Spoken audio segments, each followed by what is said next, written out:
नमस्कार, हमारे digital platform में आपका स्वागत है। ऑपरेशन सिंदूर की सफलता ने देश के दुश्मनों को करारा जवाब दिया है और साथ ही पूरे देश में गर्व और जश्न की लहर दौड़ा दी है। भारतीय सेना की इस वीरता को सम्मान देने और देशवासियों में एकता और शौर्य और राष्ट्रभक्ति का संदेश फैलाने के लिए बीजेपी ने भारत शौर्य तिरंगा यात्रा की शुरुआत की। तिरंगे की शान और सैनिकों के सम्मान को समर्पित ये यात्रा देश भर में निकाली जा रही है। इस यात्रा के जरिए न सिर्फ लोगों को ऑपरेशन सिंदूर की सफलता की जानकारी दी जा रही है, बल्कि ये भी बताया जा रहा है कि कैसे हमारी सेना हर मोर्चे पर डटी हुई है। बीजेपी शासित राज्यों के मुख्यमंत्रियों ने भी इस तिरंगा यात्रा में बढ़ चढ़ कर हिस्सा लिया और हर जगह देशभक्ति के रंग बिखर रहे हैं। सोशल मीडिया से लेकर सड़कों तक ये यात्रा एक गूंज बन चुकी है, शौर्य की, समर्पण की और उस तिरंगे की जो हमारी पहचान है और हमारे सैनिकों के समर्पण को याद करने का एक जरिया। 2025 में 6 और 7 मई को भारतीय सेना ने एक साहसिक और ऐतिहासिक ऑपरेशन सिंदूर को अंजाम दिया था। इस ऑपरेशन के तहत पाकिस्तान और पाकिस्तान अधिकृत कश्मीर यानी पीओके में स्थित 9 आतंकी ठिकानों को नष्ट कर दिया गया था। ये ऑपरेशन न सिर्फ हमारी सेना की बहादुरी का एक प्रतीक था, बल्कि ये भी साबित करता है कि भारतीय सेना अपनी घर में घुसकर मारने की नीति पर अब तक कायम है और पूरी तरह कायम है। ऑपरेशन सिंदूर ने दुनिया को ये संदेश दिया कि भारत अपनी सुरक्षा को लेकर किसी भी प्रकार की सख्ती से समझौता नहीं करेगा, किसी भी तरह का समझौता नहीं करेगा, कोई लीनियंसी नहीं आएगी। इस वीरता को सम्मानित करने के लिए बीजेपी ने 14 मई 2025 को देश भर में भारत शौर्य तिरंगा यात्रा का आयोजन किया। ये यात्रा 13 मई से 23 मई तक चलने वाली 10 दिनों की राष्ट्रव्यापी पहल का हिस्सा है, जिसमें यात्रा का उद्देश्य भारतीय सेना की वीरता को सलाम करना है, राष्ट्रीय एकता को बढ़ावा देना है और देशभक्ति की भावना को जन जन तक पहुंचाना है।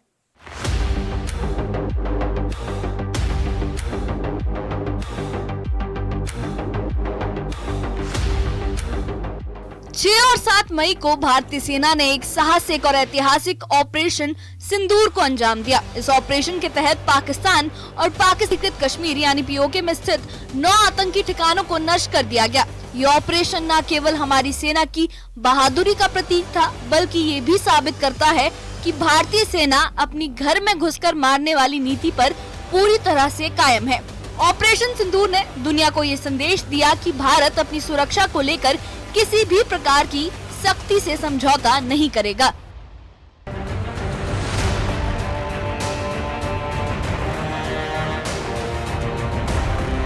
इस वीरता को सम्मानित करने के लिए बीजेपी ने 14 मई बुधवार को देश भर में भारत शौर्य तिरंगा यात्रा का आयोजन किया। ये यात्रा 13 मई से 23 मई तक चलने वाली 10 दिनों की राष्ट्रव्यापी पहल का हिस्सा थी।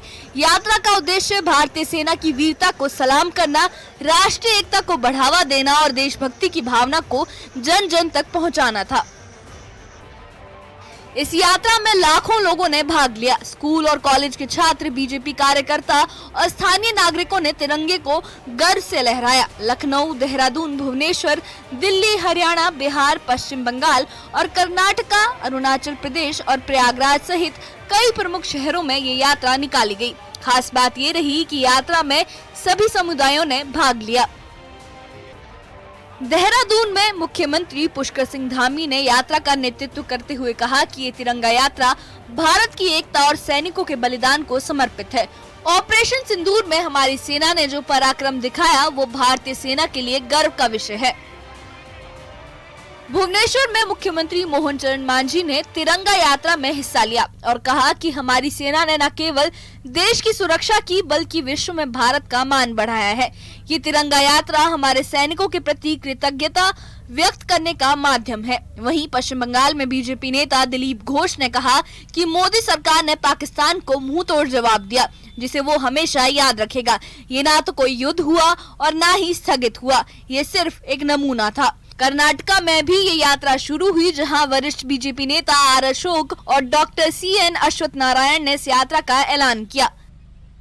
पाकिस्तान पागल देश है, कुछ भी कर देता है, इसलिए उनको भी समझना चाहिए और माननीय प्रधानमंत्री ने वही समझाया सबको। किया जाएगा इसी बात को लेके काफ़ी चर्चा होता है, भारत को भी डराया जाता है। तो ये न्यूक्लियर ब्लैकमेल बहुत दिन से कर रहा है और इसी के आधार पर हमारे देश में कुछ लोग बोलते हैं कि ये हो जाएगा, वो हो जाएगा।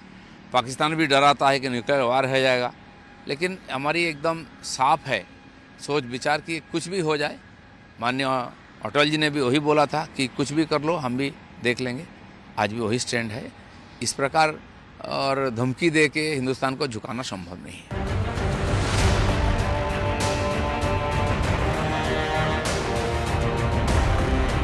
लखनऊ में 14 मई 2025 को बीजेपी की तिरंगा यात्रा के दौरान उत्तर प्रदेश के मुख्यमंत्री योगी आदित्यनाथ ने भारतीय सेना की वीरता की सराहना की। उन्होंने कहा कि तिरंगा भारत के शौर्य और पराक्रम का प्रतीक है। हमारी तीनों सेनाओं ने जिस तरह से पाकिस्तान को जवाब दिया, पूरे विश्व ने उनके साहस का लोहा माना है। ये साबित हो गया है कि अगर कोई भारत को छेड़ेगा तो हम उसे छोड़ेंगे नहीं। मुख्यमंत्री योगी ने तिरंगा यात्रा को राष्ट्रीय गौरव और एकता का प्रतीक बताया और प्रधानमंत्री नरेंद्र मोदी के नेतृत्व में भारतीय सेना की इस उपलब्धि की भी सराहना की।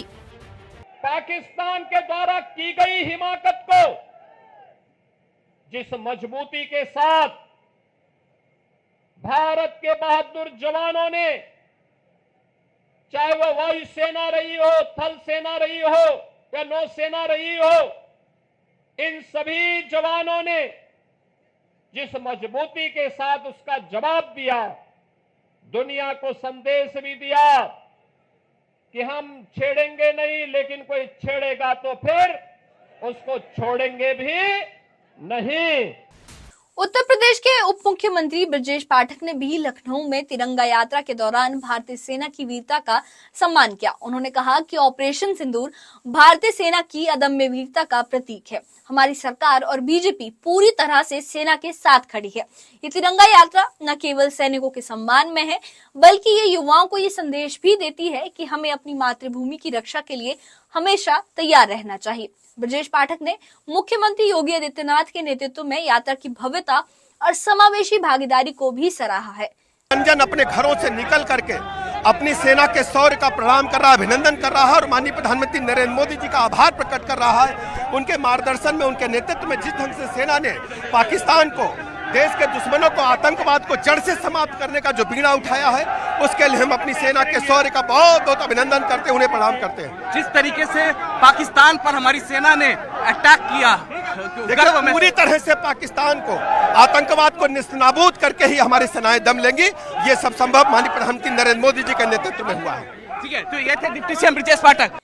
ये यात्रा केवल एक आयोजन नहीं है, बल्कि राष्ट्रीय एकता का प्रतीक बन गई है। बीजेपी के अनुसार सोशल मीडिया पर भारत शौर्य तिरंगा यात्रा और ऑपरेशन सिंदूर हैशटैग ट्रेंड कर रहे हैं, जहां लोग सेना के सम्मान में तस्वीरें और वीडियो साझा कर रहे हैं। भारत के हर कोने में, चाहे वो लखनऊ हो या वालांग हो, इस यात्रा ने सभी भारतीयों के दिलों में गर्व का जज्बा भर दिया है। हिमाचल में भी ऑपरेशन सिंदूर की सफलता और तिरंगा यात्रा ने ये साबित कर दिया है कि भारतीय सेना न केवल सीमा पर बल्कि दिलों में भी अपनी छाप छोड़ चुकी है। इस यात्रा ने हमें याद दिलाया है कि भारतीय सेना सिर्फ देश की रक्षा नहीं करती, बल्कि वो हमारी एकता और गौरव का भी प्रतीक है। ये यात्रा न केवल हमारे सैनिकों के पराक्रम का उत्सव थी, बल्कि भारत की अटूट एकता और संकल्प का प्रतीक भी बनी। बीजेपी की इस यात्रा के बारे में आपका क्या कहना है? हमें कमेंट बॉक्स में अपनी राय जरूर बताइएगा और ऐसी खबरों के लिए और इससे जुड़े अपडेट्स के लिए हमारे चैनल के साथ बने रहिएगा।